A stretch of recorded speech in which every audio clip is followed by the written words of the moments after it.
Also, please pick up any trash you see and put it in a barrel. It helps more than you would think. We got to go around and pick it all up at the end of the day. Anyway, coming up next are our first two speakers. First will be hempologist John Dvorak. He's been studying cannabis, hemp, and its prohibition for over 25 years.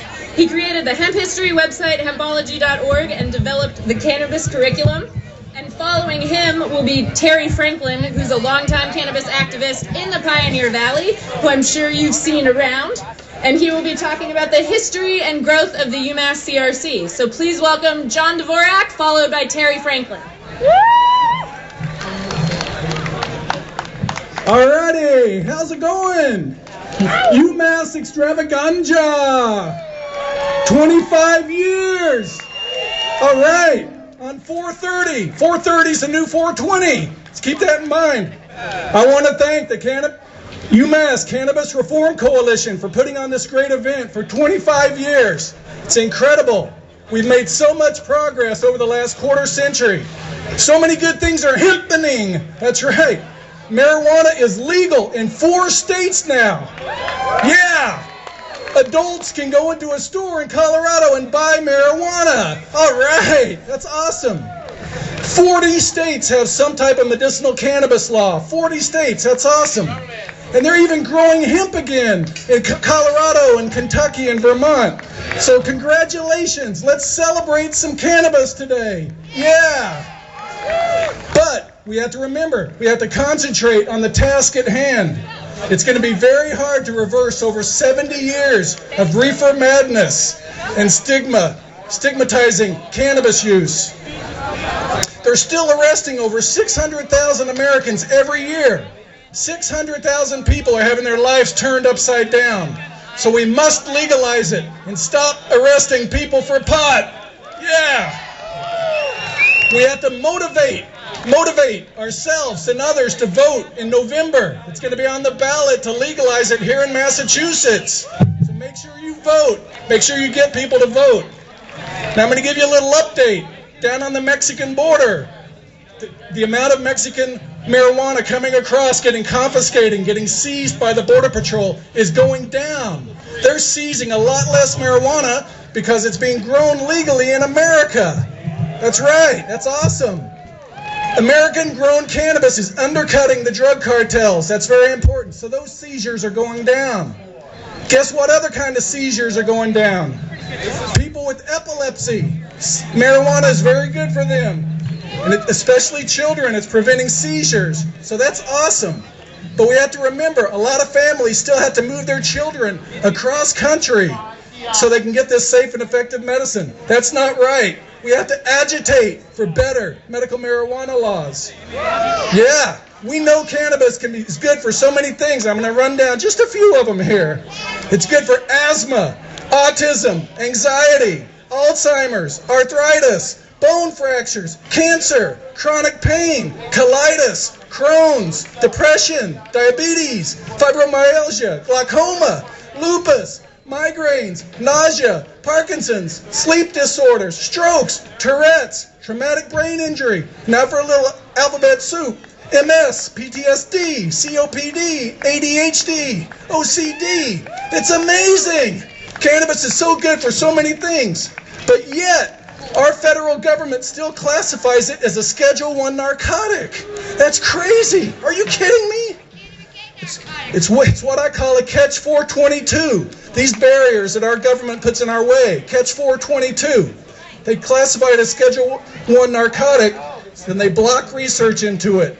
They prevent dispensaries from processing credit cards and from getting loans. That's not right. Insurance companies do not cover medical marijuana. That's why we must dedicate ourselves to descheduling marijuana and remove these barriers to research and commerce. We're not talking about plutonium here, people. We're talking about the safest and most effective therapeutic substance known. Cannabis must be the first choice, not the last resort. So, all right, let's celebrate that. And there's a lot of good information out there. Go online, you can Google it about marijuana, medical marijuana and hemp, websites, blogs. But the mainstream media is still spewing out reefer madness.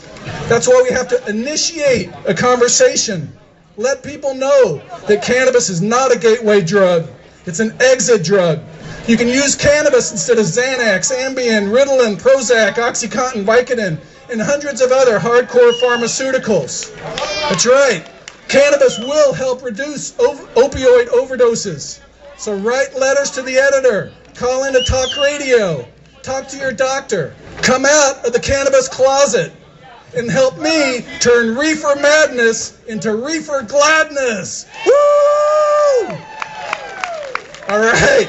Now we got a lot of good politicians out there. Like up in Maine, State Rep Diane Russell. She's awesome. She's doing a lot to legalize marijuana.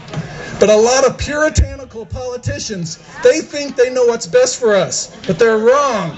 Like Boston Mayor Marty Walsh and Massachusetts Governor Charlie Baker, they're against legalization. Well, they're on the wrong side of history.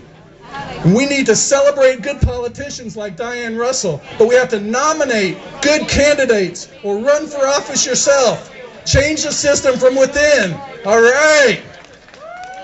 Okay, anybody here like hemp? Who likes hemp? Woo! I love hemp.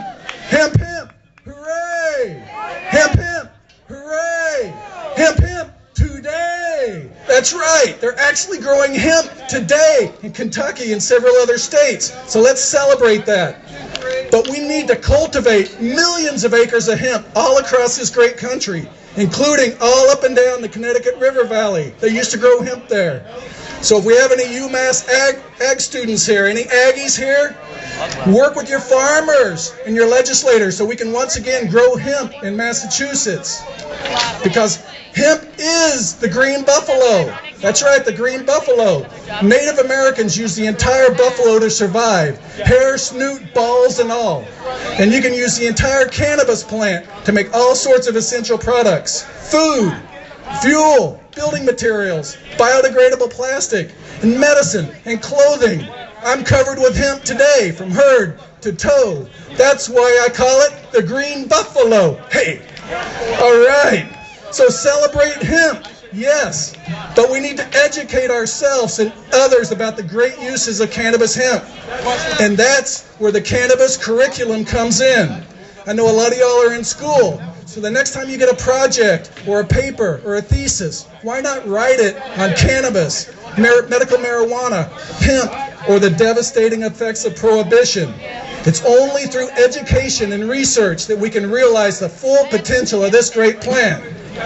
And make no mistake about it, the green rush is happening. Look around here today. There's so much going on. Out west, in Colorado and California, they're creating thousands of jobs, selling billions of dollars of legal marijuana. It's amazing, so let's celebrate that.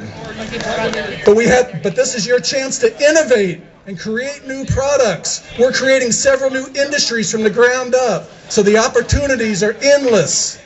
You guys have heard of the .com era, right? This is the .bong era, and it's going to blow that away. It's going to be huge.